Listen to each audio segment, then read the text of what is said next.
ಇವತ್ತಿನ ಪುಸ್ತಕ ಬಿಡುಗಡೆ ಕಾರ್ಯಕ್ರಮದ ಬಗ್ಗೆ ನಿಮ್ಮ ಅಭಿಪ್ರಾಯ ಏನು?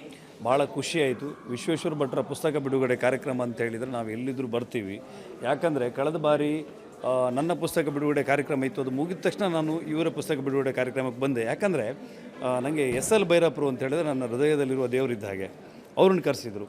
ಈ ಸಾರಿ ಅನಂತ್ನಾಗ್ ಅವರು, ಅನಂತ್ನಾಗ್ಗೂ ಕೂಡ ನಾವು ಭಾಳ ಗೌರವಿಸುವಂಥ, ಬರೀ ಚಿತ್ರನಟ ಅಷ್ಟೇ ಅಲ್ಲ, ಒಬ್ಬ ಒಳ್ಳೆ ವ್ಯಕ್ತಿತ್ವ, ಗ್ರೇಟ್, ಅವ್ರನ್ನ ಕರೆಸಿದ್ದಾರೆ. ಅವ್ರನ್ನ ದೂರದಲ್ಲೆಲ್ಲಾದರೂ ನಿಂತ್ಕೊಂಡು ನೋಡ್ಕೊಂಡು ಬರುವ ಅನ್ನೋ ಕಾರಣಕ್ಕೆ ನಾನು ಬಂದೆ.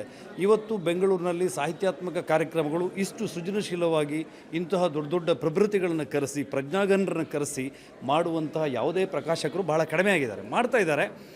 ಹೆಚ್ಚಿನವರು ಸೆಲೆಬ್ರಿಟಿಗಳ ಹಿಂದೆ ಹೋಗ್ತಾರೆ. ಆದರೆ ಇಂಥವರ ಮಾತನ್ನು ಕೇಳಬೇಕು ಅನ್ನುವ ಕಾರಣಕ್ಕೆ ವಿಶ್ವೇಶ್ವರ ಭಟ್ರು ಆಯೋಜನೆ ಮಾಡುವಂಥ ಪುಸ್ತಕ ಬಿಡುಗಡೆ ಕಾರ್ಯಕ್ರಮ ಅತ್ಯುತ್ಕೃಷ್ಟ ಗುಣಮಟ್ಟದ್ದು. ಮತ್ತು ಭಟ್ರು ನಿಜವಾಗಿಯೂ ಗುರುಗಳು. ನಾನು ಅವರನ್ನು ಗುರು ಅಂತೇಳಿ ಸ್ವೀಕಾರ ಮಾಡ್ತೇನೆ. ಯಾಕಂದರೆ ಒಬ್ಬ ಶಿಷ್ಯ ಅಥವಾ ಯಾವುದೋ ಒಬ್ಬ ವ್ಯಕ್ತಿಯಲ್ಲಿ ಏನಾದರೂ ಒಂದು ಚೂರು ಒಳ್ಳೆಯದಿದೆ ಅಂತ ಹೇಳಿದರೆ ಆ ಒಳ್ಳೆಯದನ್ನು ಎತ್ತಿ ಇಡೀ ಜಗತ್ತಿಗೆ ತೋರಿಸುವಂಥ, ಉದಾಹರಣೆಗೆ ಒಂದು ಬೆಣಚುಗಲ್ಲು ಅಂತೇಳಿ ಎಲ್ಲ ಕಾಲಡಿ ಹಾಕ್ಕೊಂಡು ತುಳಿತಾ ಇದ್ದರೆ ಅದನ್ನು ಎತ್ತಿ ಇದು ಬೆಣಚುಗಲ್ಲಲ್ಲ, ಇದು ವಜ್ರ ಅನ್ನೋ ರೀತಿಯಲ್ಲಿ ನಿರೂಪಿಸುವಂಥ ಶಕ್ತಿ ಇರೋದಾದರೆ ಅದು ಒನ್ ಆ್ಯಂಡ್ ಓನ್ಲಿ ವಿಶ್ವೇಶ್ವರ ಭಟ್ರಿಗೆ. ಹಾಗಾಗಿ ಈ ಕಾರ್ಯಕ್ರಮಕ್ಕೆ ಬಹಳ ತೃಪ್ತಿಯಿಂದ, ಖುಷಿಯಿಂದ ಬಂದಿದ್ದೇನೆ. Thank you. ಮಕ್ಕಳಲ್ಲಿ ಇತ್ತೀಚೆಗೆ ಮೊಬೈಲ್ ಆಸಕ್ತಿ ಜಾಸ್ತಿ ಆಗ್ತಿದೆ, ಸಾಹಿತ್ಯಗಳಲ್ಲಿ ಕಡಿಮೆ ಆಗ್ತಿದೆ, ಬುಕ್ ಓದುವ ಹವ್ಯಾಸ ಕಡಿಮೆ ಆಗ್ತಿದೆ ಅಂತ, ಅದರಲ್ಲಿ ನೀವೇನು ನೋಡಿ ಮೇಡಮ್, ನಾನು ಕೂಡ ದಿನಕ್ಕೆ ಒಂದು ಪುಸ್ತಕ ಓದಬೇಕು ಅಂತ ಚಾಲೆಂಜ್ ಹಾಕ್ಕೊಂಡು ಓದ್ತಿದ್ದ ದಿನಗಳಿದ್ವು. ಈಗ ನಾನು ಕೂಡ ರೀಲ್ಸ್ನ ದಾಸ ಆಗಿ ಇತ್ತೀಚೆಗಷ್ಟೇ ನಾನು ಹೊಸ ಡಿಸಿಷನ್ ತೊಗೊಂಡಿದ್ದೀನಿ.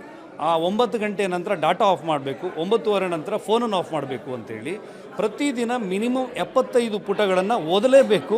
ಆಗದಿದ್ದ ಪಕ್ಷದಲ್ಲಿ 50 ಪೇಜ್ ಆದರೂ ಓದಬೇಕು ಅಂತೇಳಿ ನನಗೆ ನಾನೇ ಒಂದು ನಿಘಂಟು ಹಾಕ್ಕೊಂಡು ಬದುಕ್ತಾ ಇದ್ದೀನಿ. ಯಾಕಂದರೆ ಎಷ್ಟೋ ಸಾರಿ ಪಶ್ಚಾತ್ತಾಪ ನಮ್ಮನ್ನು ಕಾಡ್ತಾ ಇತ್ತು.